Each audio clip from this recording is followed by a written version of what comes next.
Olá de novo.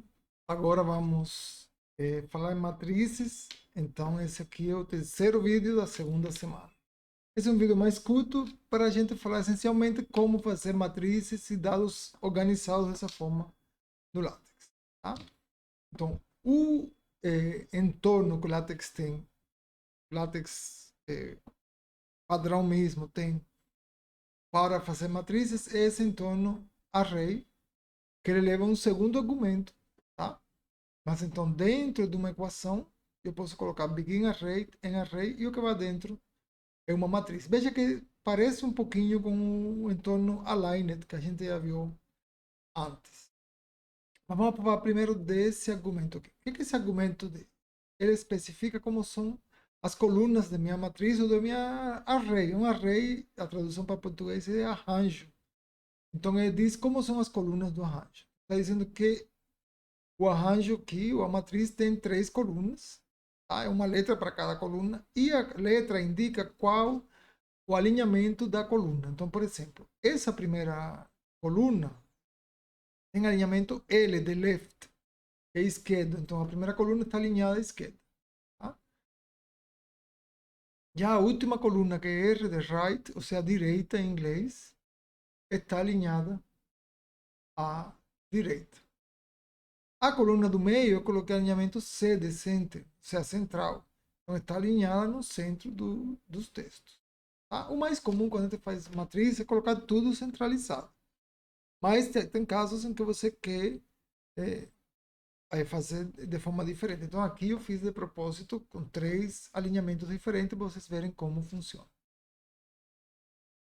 Lembram que em Aligned o E comercial era usado para dizer a linha para o caractere que vem depois. Aqui é até similar, mas aqui o que está dizendo é que está antes, é a célula anterior, ou seja, estou alinhando a matriz aqui por filas, e o E comercial diz onde acaba uma coluna e começa a coluna seguinte naquela fila, ou seja, está dizendo que A1 estamos aqui na primeira fileira, e A1 corresponde à primeira coluna da primeira fileira. Entre esse E comercial e o próximo, tem uma segunda coluna. E a última não precisa terminar em E comercial, mas precisa terminar. E de fato não termina em E comercial, mas termina em duas barras, indicando que acabou a linha e vai começar a linha seguinte. E assim por dentro. Então, cada linha a gente termina com duas barras, e entre uma célula e outra a gente vai colocar um E comercial. Tá? A última linha não precisa terminar em duas barras. Bom, por sinal, esse espaço em branco aqui a gente não deve deixar. Eu deixei de propósito, por quê? Porque falta uns comandos ainda aí. Com essa fórmula que está aqui na tela, o que eu vou ver é essa matriz aqui. Mas quando a gente trabalha com matrizes, geralmente a gente coloca uns delimitadores, que ou é barra vertical se for determinante, ou colchete ou parênteses. Então, para isso, a gente vai usar esses dois comandos do lado, que é o left e o right. Esse é um par de comandos que eles sempre vão juntos. O left vai primeiro e o right depois. E o comando left, ele recebe como argumento o símbolo que eu vou colocar antes. O comando right recebe como argumento o símbolo que eu vou colocar depois. Importante. Sempre que usar um deles, tem que usar o outro. Tá? Esse é um par que sempre é como begin e end. Se usar um, tem que usar o outro. Bom? E eu não tenho que ser necessariamente parênteses. Eu posso usar também, além de parênteses aberto ou fechado, colchetes, chaves. Lembrando que a chave tem que levar a barra. Então, se eu quiser colocar aqui uma chave aberta, por exemplo, eu teria que colocar barra left, barra chave aberta. Uma barra vertical, tipo determinante. Depois vou fazer um exemplo com esse. E barra vertical para dar, então, tipo noma, duas barras aqui. Outra coisa importante, eu sempre tenho que usar left e right, mas eu não sou obrigado a usar o mesmo símbolo à direita e à esquerda. Então eu posso usar qualquer um desses símbolos aqui do lado esquerdo e qualquer um outro do lado direito, inclusive o mesmo símbolo nos dois se eu quiser. E tem um único último símbolo aqui que é o ponto. Esse ponto ele não gera nenhum delimitador aqui na matriz, não. Mas como left e right são obrigatórios, se botar um, tem que botar o outro. Então imagine que eu quero botar aqui do lado esquerdo, mas não quero botar nada do lado direito. É muito comum, às vezes, por exemplo, definindo uma função por pedaço, você colocar uma chave aberta aqui. Então, nesse caso, no lado esquerdo eu vou colocar a chave, no lado direito um ponto, para dizer, olha, do lado direito eu não quero nada. Ou vice-versa, posso querer aqui uma coisa do lado direito e nada do lado esquerdo. Então, aqui, em barra left, colocaria o pontinho. Tá certo? Então, esse ponto significa que é um delimitador vazio, mas tem que ter.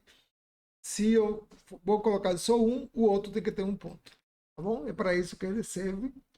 Nunca coloquem ponto nos dois, porque primeiro porque é desnecessário. Nesse caso, você simplesmente não colocaria nem left nem right, tá? E segundo, porque se você fizesse, vai dar um erro. Tá? Como não é necessário, o LaTeX também entende que é um erro você colocar nos dois lugares o ponto. Tá? Então, o ponto só serve para colocar no lugar que vai ficar em branco, mas nesse caso, o outro lugar, já seja o lado esquerdo ou o lado direito, um dos dois tem que ter um delimitador. Senão, não coloque nada. Ok. Então, é isso que o LaTeX bem predefinido para fazer matrizes. Mas, pensando que, por exemplo, muitas vezes as matrizes elas vêm com os dois delimitadores iguais. Quando eu falo igual, digo se é parêntese aqui abrindo, parêntese fechando, ou colchete ou chave, sempre igual.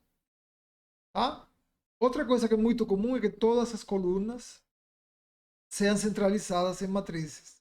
Então, por isso, o pacote AMS+, ele criou, acho que são 7 entornos similares a array, onde elimino a necessidade dessa linha left e essa linha right, e elimino também esse segundo argumento. Então, eles são esses que estão aqui, tá? O entorno matrix, que vai fazer uma matriz igual a essa, sem nenhum delimitador, mas tudo centralizado, tá? E o entorno P-matrix, onde os delimitadores, e todo igual agora, tá? O único que muda a partir daqui é os delimitadores. Então, P-matrix é com parênteses, B-matrix com colchetes, que chama brackets em inglês, V-matrix com linha vertical, B maiúsculo matrix é com braces, é como chama a chave em inglês, então para a chave é B maiúsculo, e V maiúsculo também é vertical, mas dupla. Ah, aquela mais parecida com norma.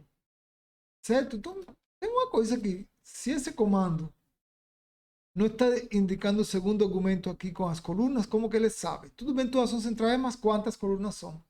Ele calcula quantas colunas são pelos e-comerciais, tá? E tem que ter o mesmo número de e-comercial em cada fila, senão ele não entende. E, de novo, indicar onde termina a fila com duas barras, tá? Vocês podem estar se perguntando por que indicar com duas barras? Não basta colocar na fila seguinte?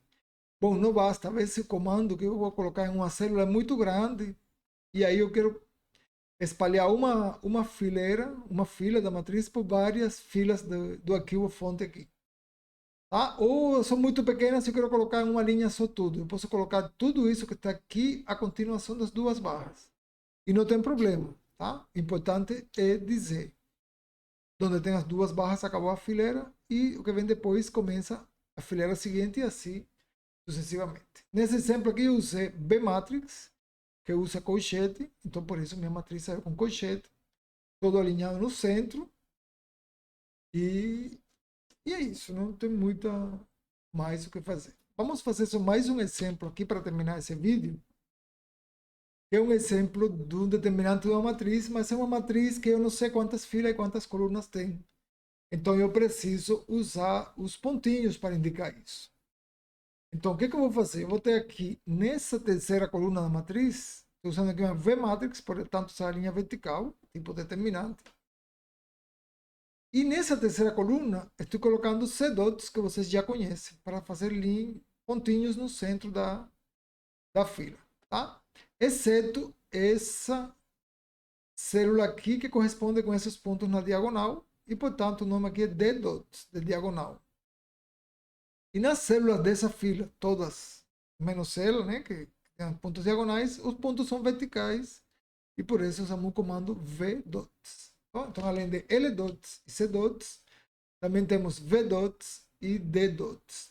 E se eu não me engano, os pacotes da AMS têm mais alguns comandos desse tipo, mas eu não lembro nenhum deles agora de cabeça.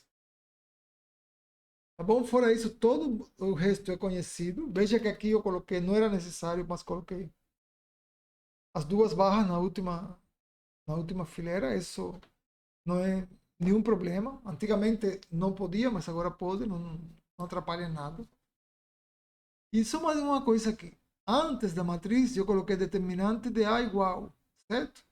Mas vejam que a palavra determinante saiu com texto normal, não texto matemático. Por quê? Porque é um comando barra det. Ah, então os operadores matemáticos, como assim se chamam, normalmente eles são escritos em texto normal, tem um monte, e no próximo vídeo que fala sobre funções, a gente vai falar mais desses comandos que já existem, como determinante, por exemplo, cosseno, seno, etc. Seno não, aliás, mas cosseno e outros que já existem, e como a gente cria os novos também. Então, isso é tudo que eu vou mostrar para vocês sobre matrizes. Já tem como fazer qualquer matriz que vocês quiserem assim. E como eu acabei de falar no próximo vídeo, vamos falar sobre funções. Então, bom estudo para todos.